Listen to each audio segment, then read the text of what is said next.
Hola, teman-teman penikmat film, balik lagi di channel Ikal Review. Kali ini, saya bakal ngomongin film terbaru dari seri Despicable Me. Di seri kali ini bakal ngeliatin para minions berkekuatan super. Tapi apakah filmnya bakal superpower? Penasaran? Nah cus langsung aja, mari kita ulas. Udah hampir 15 tahun, sejak Despicable Me pertama kali muncul di layar kaca. Film ini bukan cuma jadi tulang punggung animasi Hollywood, tapi juga mesin pencetak uang, dan juga karakter yang sangat papoy, yaitu Minions. Saya baru aja balik dari bioskop, dan, begitu sulit. Seriusan deh, rasanya saya hampir ketiduran di tengah film, saking membosankannya nih film. Ini film yang menjejalkan begitu banyak alur cerita, sampai terasa melelahkan waktu nontonnya. Asli nonton ini bikin pegel rasaan, jadi serba salah mau nonton bosen, mau pulang sayang udah bayar, hahaha. Pertama-tama, ini film yang sangat oke, kalau kalian anak-anak. Dengan beberapa adegan yang tak terduga, sama kekonyolan Minions yang cukup menghibur. Tapi sayangnya, secara keseluruhan plotnya lemah banget guys. Despicable Me 4, kayak film-film animasi tema keluarga lainnya, yang cuman pengen memancing rasa gemes doang, sama karakter yang udah kita kenal, yaitu Minions. Film ini kemungkinan bakal menghasilkan $1 miliar, merchandise Minion bakal laris manis. Soalnya itu emang yang jadi sasarannya. Dan itu gak masalah. Anak-anak bakal menyukai hal-hal ini. Tapi saya juga berharap waralaba ini bakal mencoba sesuatu yang baru dan sedikit lebih mendalam. Di film keempat ini, kita bakal ngeliat Gru yang hadir di reuni sekolah menengahnya yang ke-40. Di sana, dia ketemu sama mantan musuh bebuyutannya, Maxim Lemal.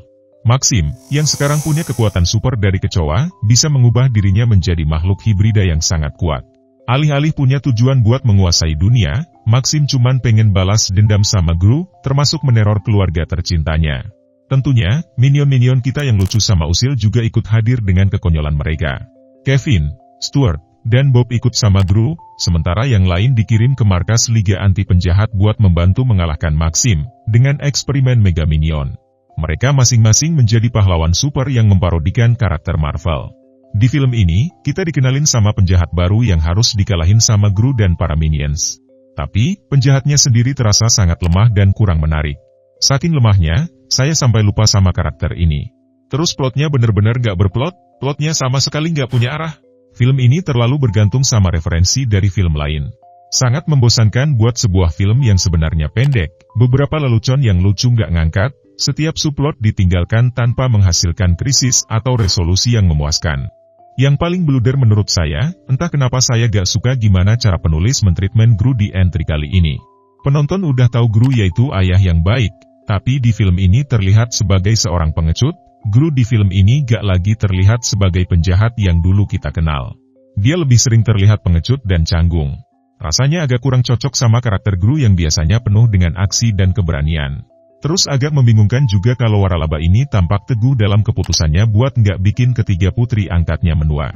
Ya, itu merampas karakter-karakter wanita muda ini dalam pertumbuhan atau perkembangan karakter, padahal karakter ini masih bisa dieksplor menurut saya, daripada terus melakukan formula yang sama. Coba aja kalian tonton ulang dari Despicable Me pertama, sampai sekarang kayak gini aja terus. Mungkin ini emang diperuntukkan buat film anak-anak, bisa dimaklumi kalau sebagian besar lelucon ditargetkan buat anak-anak. Tapi hampir gak ada upaya buat memasukkan humor cerdas yang bisa dinikmati orang dewasa. Padahal, ini hal yang sangat umum di film animasi lainnya. Seri ini juga ngangkat konflik baru, yaitu dinamika ayah versus bayi tapi entah kenapa kurang menarik. Penciptaan karakter Gru Junior, cuman dijadiin alasan buat humor bayi yang saya rasa cukup berlebihan. Saya merasa kasihan sama karakter-karakter kayak Margo sama Edith yang perannya sangat minim di film ini.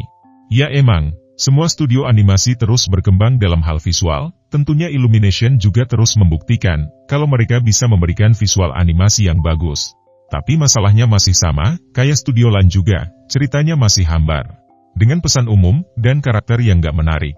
Kayaknya fokus mereka cuman mau bikin sensasi murahan buat hiburan anak-anak, tanpa daya tarik penuh.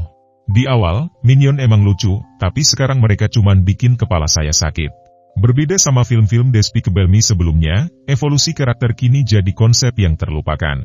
Kita cuma dapat lelucon demi lelucon yang gak berdampak sama perkembangan karakter utama, bikin saya sebagai penonton merasa kurang terhubung sama kurang tertarik. Pilihan humor yang murah nunjukin kurangnya kreativitas di film ini. Bahkan animasi yang indah pun gagal menyelamatkan film ini dari kebosanan. Ya para minions kini harus lebih berjuang, mempertahankan apa yang tersisa dari franchise ini. Para penulis sama sutradaranya, perlu menghadapi tantangan buat membuat alur cerita yang lebih menarik agar bisa menarik perhatian penonton yang lebih luas. Meskipun film ini cenderung berputar-putar ke hal-hal yang gak jelas arahnya, Despicable Me 4 tetap menghibur dan cocok buat penonton muda. Tapi, sekali lagi, itu emang gak masalah. Film ini tetap pada formula yang tampaknya unggul dan bakal memuaskan sebagian besar penonton yang bersedia membayar buat menontonnya di bioskop. Saat ini lagi waktu liburan sekolah, jadi film ini sangat cocok buat orang tua agar anak-anak mereka healing. Tapi apakah itu cukup buat meneruskan waralaba ini sampai beberapa tahun ke depan? Itu adalah cerita lain. Jujur, saya ragu bakal menonton film Minion lagi. Film mengerikan, ini cuman bikin film pertama sama film keduanya tampak jauh lebih baik. Boleh setuju boleh juga enggak, gimana kalian punya pendapat yang berbeda? Silahkan diskusi di kolom komentar Illumination Entertainment. Terima kasih udah nonton video review ini.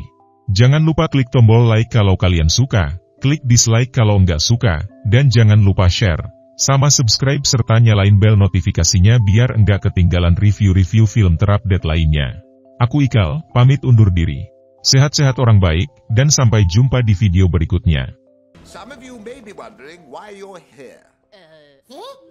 As you may or may not know, I was recently called out of retirement to head up the AVL's new top-secret initiative to take down Maxime Le Mans.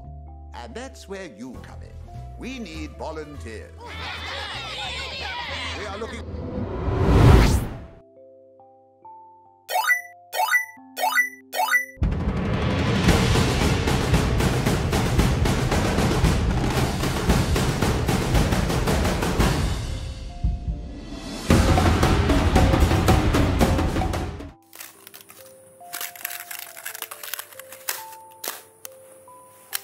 Dope.